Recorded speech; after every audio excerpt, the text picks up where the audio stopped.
You can only have two things in life: reasons or results. Notice, reasons don't count.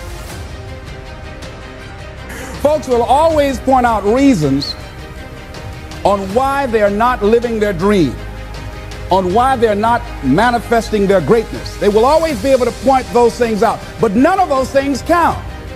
The only thing that counts are results. And results don't lie, ladies and gentlemen.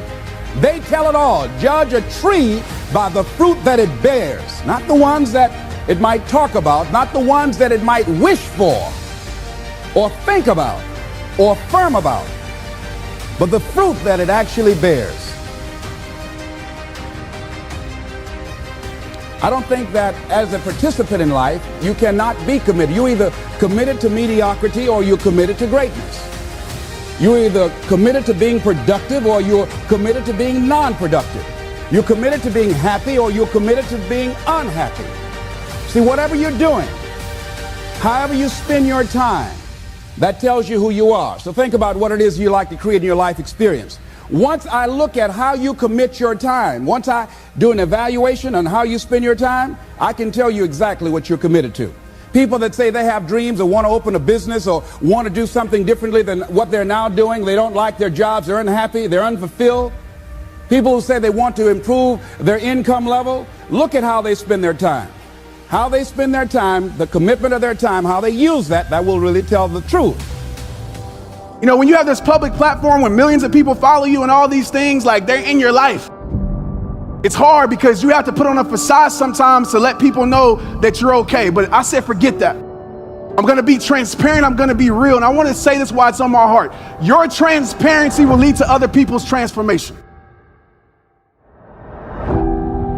Understand that. Listen, a lot of us, we try to fake it till we make it. And I want you to understand something.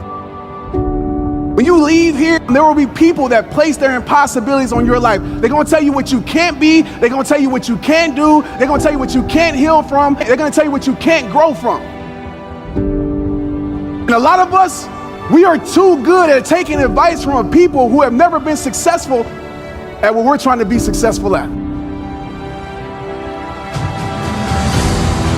So don't let people place their impossibilities on your life. Where you go or don't go, I promise you, it's on you.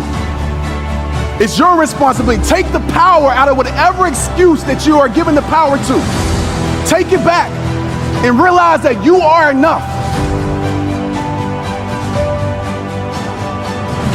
Because I know we talk about loving yourself and so many people say it, but then when I look at their life, it's not a reflection of loving yourself. You got to set the tone for your life. If you don't love yourself, guess what? Nobody else is going to love you like that. If you don't respect yourself, nobody else is going to respect you. If you don't think highly of yourself, if you're not going to go and make the world respect your greatness, then nobody else is going to make you, nobody else is going to believe in you. It starts with you and what you believe in.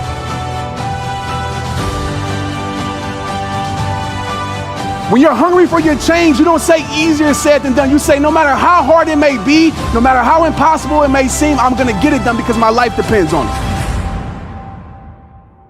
Rich people think differently. So what I'm going to put in your head today is a rich people concept so you can get to understand it. The only difference between successful people and not is just how they think. Rich people think different.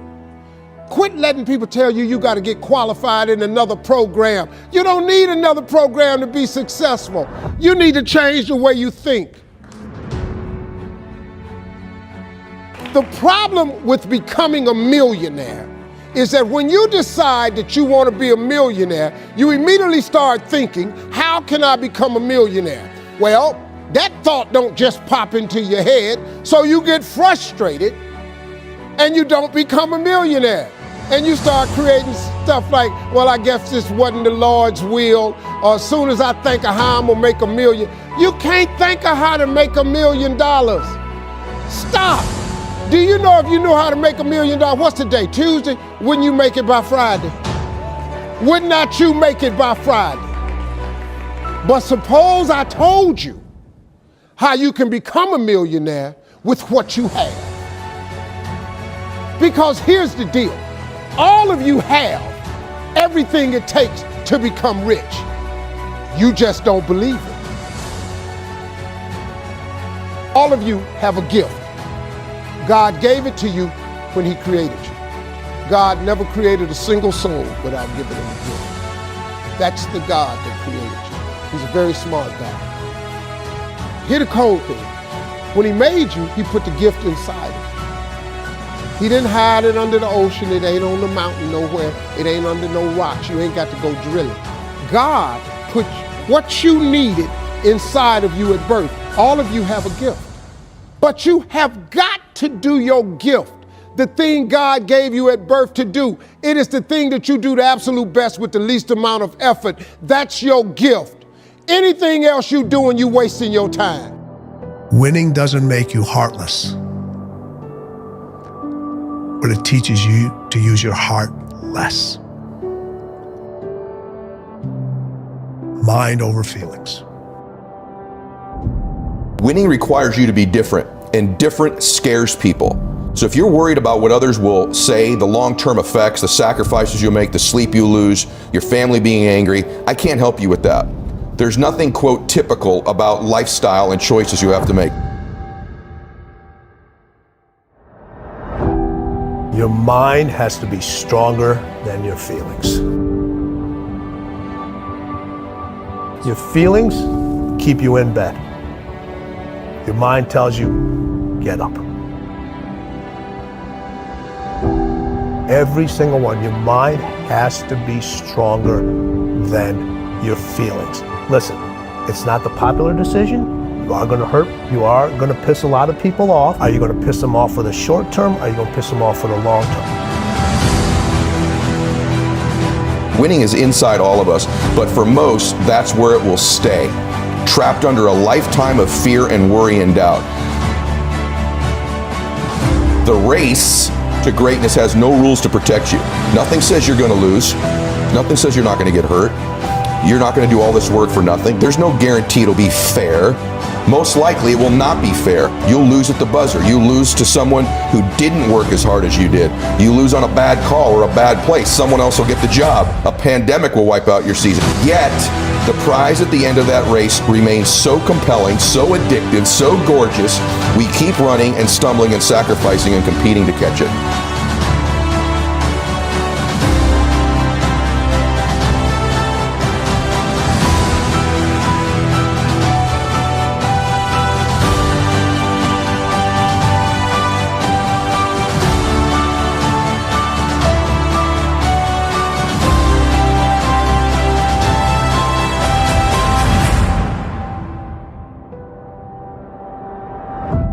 Times are going to come, but they have not come to stay.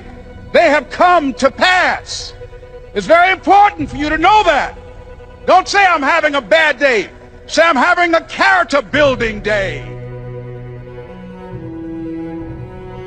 If you know why you're doing something, when the hard times come, and they're going to come, when the disappointments and the rejections come, and they're going to come by the truckloads, your reasons will be your rod and staff to comfort you, to pick you up. Once again, I got a saying on one of my tapes: if life knocks you down, try and land on your back, because if you can look up, you can get up. Let your reasons get you back up.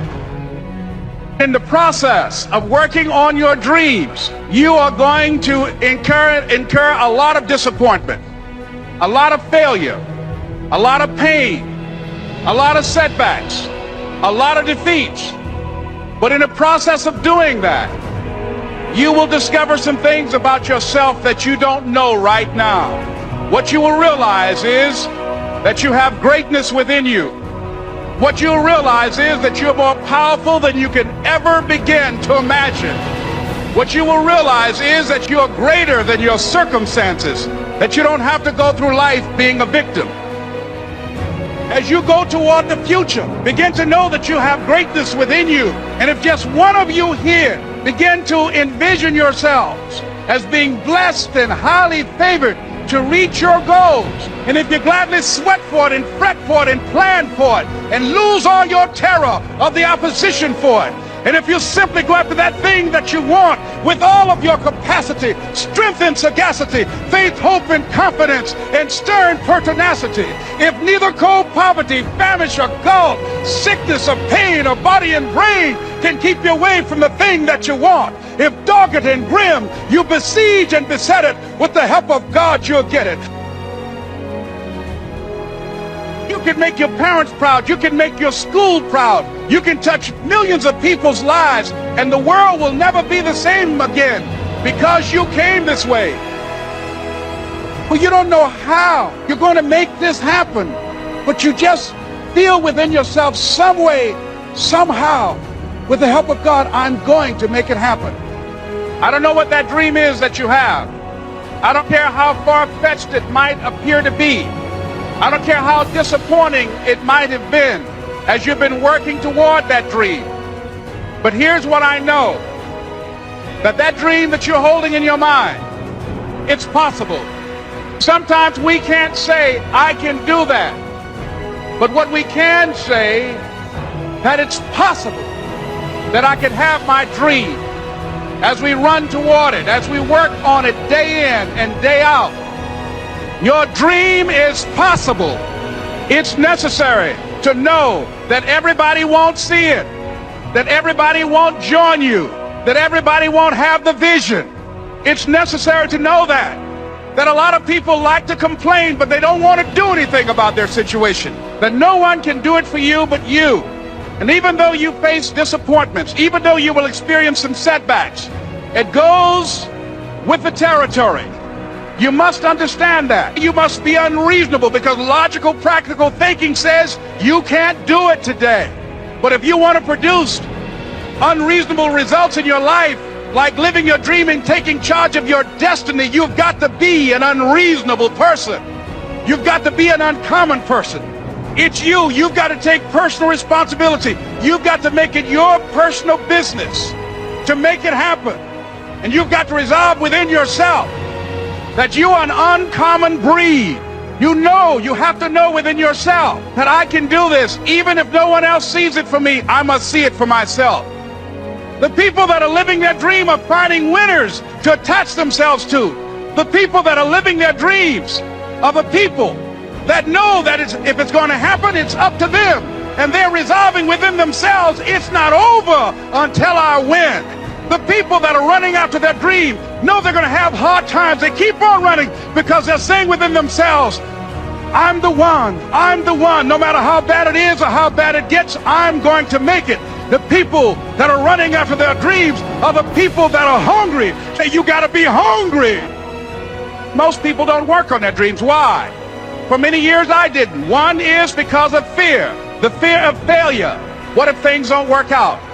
And the fear of success. What if they do and I can't handle it? The other thing is that most people, they get comfortable. They stop growing. They stop working on themselves. They stop stretching. They stop pushing themselves. And they end up becoming very cynical about life. And they throw in the towel on themselves and on their families and on their dreams. So I applaud you for your dreaming, for your running toward your dream. I applaud you for believing in yourself, because that's what life is about. Stretching and challenging, looking for ways that you can begin to improve yourself. And I don't know what that dream is for you. I can tell you that it's possible.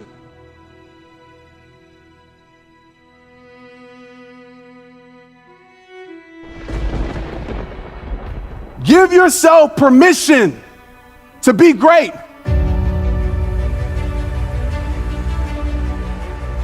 A lot of us, we gave everybody else permission to control us, to talk about us, to control how we feel about ourselves. Y'all need to give yourself permission to be great. Stop waiting on the coaches. Stop waiting on your mom and dad. Stop waiting on your teammates, and give yourself permission to be great. And a lot of us, we spend our whole life waiting on somebody to support us, waiting on somebody to validate us, waiting on somebody to pat us on our back. Stop waiting on people and start working. Because guess what? When you start working, those same people that you were waiting on, those will be the same people that start supporting you, the same people that start asking you for favors, the same people that start calling you. Start with what you have today. It's not a magic formula. Understand the most important work you ever will do is the work on yourself. Stop spending your whole life waiting. Set the tone for your life. You set the tone for your life. And how you treat yourself is a perfect example of how other people will treat you. Some of us, we allow our worth to be determined by external things. We allow our worth to be determined by our relationship. We allow our worth to be determined by our bank account. On these days, Lord, we allow our worth to be determined by how many followers we have on social media. Your worth is not external. You were given worth at birth. Can't nobody take that away. Understand that, because we allow it so much. We allow it so much. We let people change how we feel about ourselves. You will always feel like you're less seeing yourself through the eyes of someone who can care less about you. You'll always see yourself as less trying to change for a person that will never change for you. And a lot of us, we live our life like that. Making somebody else happy but dying inside. Losing ourselves to please someone else. The first step to unhappiness is trying to please everyone else. What's the point of gaining the world's approval if that gain means you lose yourself? It doesn't add up. And tell me this, why do we care so much about the opinions of others that can care less about us? And even myself, I care so much to be liked, and why? Just to impress people who can care less about my life. Just to impress people who magnify my flaws, judge my imperfections and mistakes aren't a part of us all. As if we all never fail, we all struggle. And it doesn't make you better because you hide yours well. It doesn't make you better because you act like you got it together. Because if your walls could talk, they would say something different than what you let the world see. Judge me, crucify me, pick me apart, but I'm through fearing your commentary because only God can It's judge me. It's always a little bit frustrating to me when people have a negative relationship with failure. Failure is a massive part of being able to be successful. You have to get comfortable with failure. You have to actually seek failure. Failure is where all of the lessons are. You know, when you go to the gym and you work out, you're actually seeking failure. You want to take your muscles to the point where you get to failure, because that's where the adaptation is. That's where growth is. Successful people fail a lot. They fail a whole lot more than they succeed, but they extract the lessons from the failure and they use the energy and they use the wisdom to come around to the next phase of success. You gotta take a shot. You have to live at the edge of your capabilities. You gotta live where you're almost certain you're gonna fail. That's the reason for practice. Practice is controlled failure. You're getting to your limit, getting to your limit, getting to your limit. You can't lift that, you can't do that, until you get to the point that all of a sudden your body makes the adjustment and then you can do it. Failure actually helps you to recognize the areas where you need to evolve. So fail early, fail often, fail forward.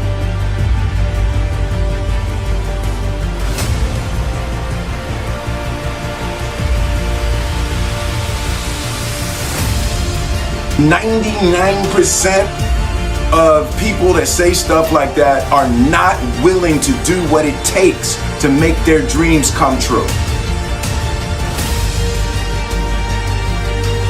Everybody wants to go to heaven, but nobody wants to die.